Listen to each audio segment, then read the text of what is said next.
Hey, San Antonio City Councilman Manny Pelaya is here, your City Councilman for District 8, and welcome to another edition of our video series that we call Everyday Heroes, where we introduce you to and feature the stories of people who are helping all of us face this COVID-19 crisis. And today I want to introduce you to a really good friend of mine, somebody I've known for a long time, named Paul Basaldua. Hi, Paul.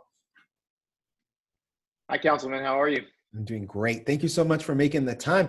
Now, Paul, the reason I think you're a hero is because something really quite interesting and scary happened to you. You were patient number 25, I believe. So patient you number were the 25 in San 25th Antonio. person in San Antonio to contract COVID. Yes.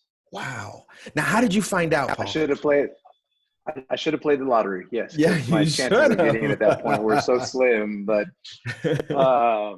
I found out. So my son had gotten a little bit sick. I was out of town. So originally when I got it, I thought I got it from being out of town in Las Vegas.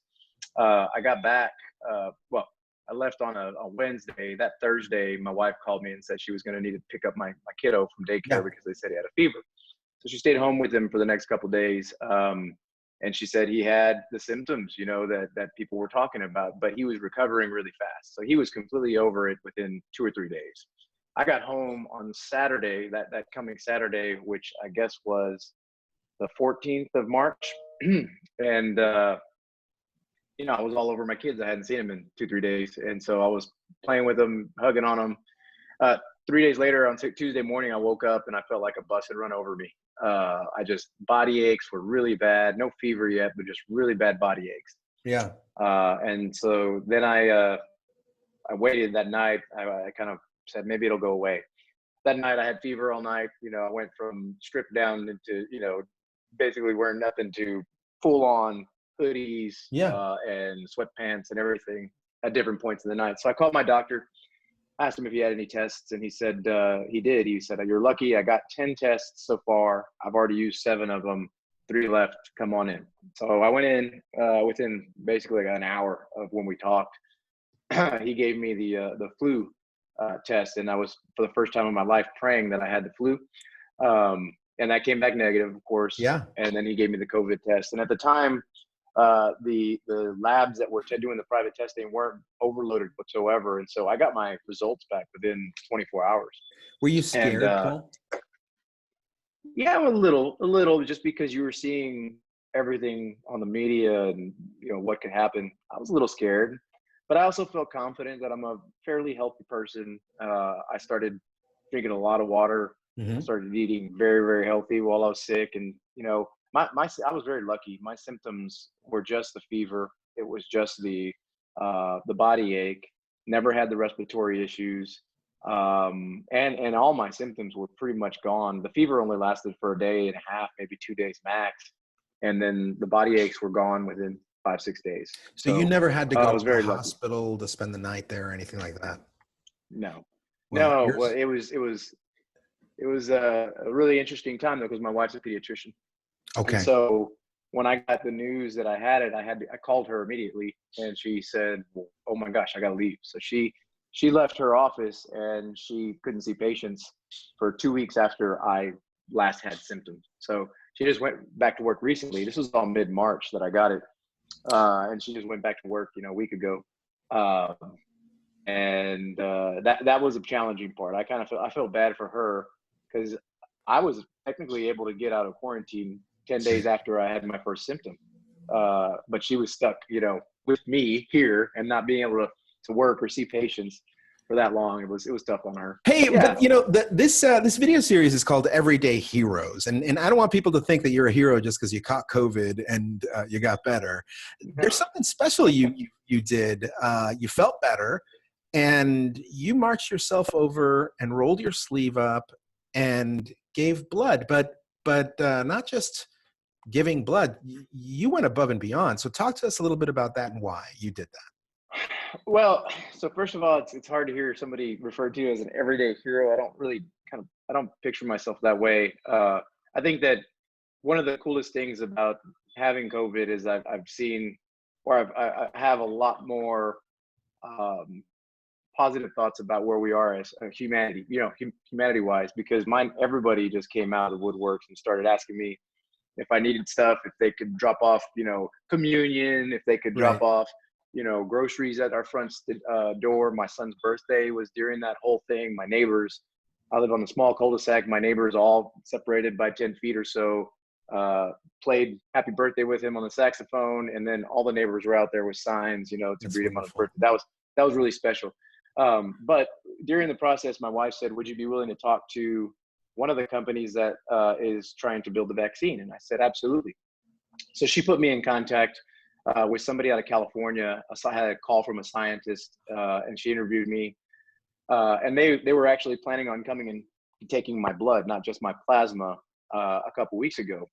But then I got a call from the Metro Health Department, and they called to check on me, say how I was doing. And they asked me if I'd be willing to talk to somebody at South Texas Blood and Tissue Center, at which point I said yes. So they put me together with South Texas Blood and Tissue Center and a company called BioBridge, who is the strategic partner Yes. with them to perform these plasma donations, because there's only really one place in San Antonio that can do it. As I started talking to them, and then I started reading more anecdotes about how the plasma immediately has a positive effect on the majority of people that are receiving it, I got excited, and I just said, well, what do I have to do to go get plasma? Because I feel great. I'm back to working out. I'm back to being normal. So I know I'm past it. The scientist told me over there, or the doctor told me over there, that I would either need to wait 28 days after my symptoms were gone, Yeah. or I could go get another test and test out of it. I was not real excited about the test, because the most painful thing about COVID-19 was the test. They stick, the swabs pretty far up your nose. Yeah, and they my understanding is they scrape the back of your brain, right? Yeah, that's what it felt like. I felt like it was right next to my eye, So I went and got the test Thursday before last. They came back last Tuesday. I called BioBridge, and they had me set up for Thursday. And I went and gave plasma. So everybody can give different amounts. I guess based on my size, I was able to give 5 bags. Yeah. With each bag going to a different person at a different hospital locally. And so I got really excited. It felt really good, especially when I was there. I was talking to one of the nurses, and she said, the first person that got COVID, and we've since seen the article that was written in the newspaper yesterday, the first person that received the COVID donation was doing really, really poorly and was considered terminally ill. Right. And within a week of getting the COVID, he was off the ventilator and out of ICU. So yeah, so folks, your Blood and Tissue Center here in San Antonio is one of the world leaders as far as research on blood and tissue, and they've helped cure diseases that everybody thought were incurable. And so southtexasblood.org is where you can go and you can get information about that. But Paul, what I was reading was that the plasma that they take out of people who have recovered from COVID and are no longer showing symptoms is called convalescent plasma. I'd never heard of anything like correct. that. It contains antibodies, right? That's exactly right. And that's why, to be able to donate and have this specific effect for people that are hurting from COVID-19, you have to have the convalescent plasma. And the only people that have that are people that have recovered completely. So, hey, Paul, what do you tell people who are on the fence about donating, particularly people who've recovered from COVID? I mean, they must be up to here with having their blood taken, getting poked and prodded. yeah. But what is the message you want to make sure that they take away from our conversation? Well, I would say that they probably had the same fear I did, and depending on the severity of their symptoms, their fear could have been even more. And can you imagine the folks that are in the hospital right now with it, and the positive impact that you can have by donating? And the message that I really wanted to get out there was, we have now over 200 people that have recovered from this. I didn't see the latest numbers yesterday, but as of Saturday, I think there were 50 people in ICU in local hospitals. 30 of them were on ventilators. Yeah. So I can give every 4 days. So I'm going back tomorrow to give again. Oh. Yes. And so, but if everybody was just to give one bag, all the people that have recovered from it just gave one bag of plasma, we would have more than enough to make sure that the hospitals, aren't at a lack of resources for treating these patients. So I've got the numbers, and sadly, they don't seem to be getting better, but we know that right now there's 1,015 confirmed cases of COVID as of last night. However, yesterday we had 173 people tested, and so we know that many of those are going to be positive. We know that 81 people out of those 1,015 who've tested positive are currently hospitalized. 41 of those people are in ICU and 24 are on ventilators. And, there's a lot of people who have recovered. And the recovery numbers are positive. I mean, people who are younger and healthy and, have taken care of themselves and get, tested early and do what they're supposed to do will almost always recover. But we've still got a lot of elderly folks out there who are not. And so what do you want people to do to make sure to help everybody else out? You were talking about having hope in humanity, but, how do you think we keep these numbers down? I think we just continue to do the things that we're doing. Social distancing. People that are at risk need to be even more careful. People that are over, 70, 75 with pre-existing conditions just need to protect themselves and make sure that they're keeping track of who's coming into contact with them. And if they are, who is that person coming into contact with as well? Yeah.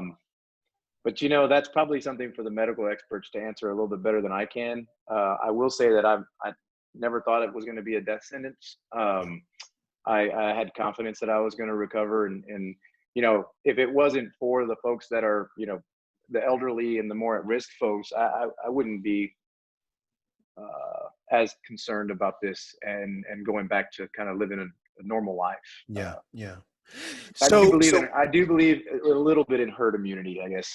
Yeah, sure. Well, now that you've gone through this, that means that you're clear to run around town and ignore the shelter-in-place orders, right? No. I will say that it did feel really liberating to actually go into my front yard after the quarantine was over versus having to be inside of my house the entire time. Yeah. And that felt good for all of us because we needed some fresh air. But no, I mean, we're still abiding by social distancing measures and the measures that the mayor had called out recently. So I think that's all you can do. Well, folks, you met another everyday hero. After getting sick, instead of just saying, you know what, I'm lucky, glad I dodged the bullet, he went to go donate plasma for these experimental treatments using convalescent plasma. And hopefully, Paul, your blood, your plasma, your antibodies will go and help somebody recover the way that you recovered. Ladies and gentlemen, Metro Health in San Antonio is working with those who have recovered to encourage people to donate their plasma and to assist other folks who are positive with COVID. If you've got any questions, you can call 210-207-5779 and they'll hook you up. Paul, thank you so much for joining us today. Well, thank you for having me. I appreciate you helping me spread the word.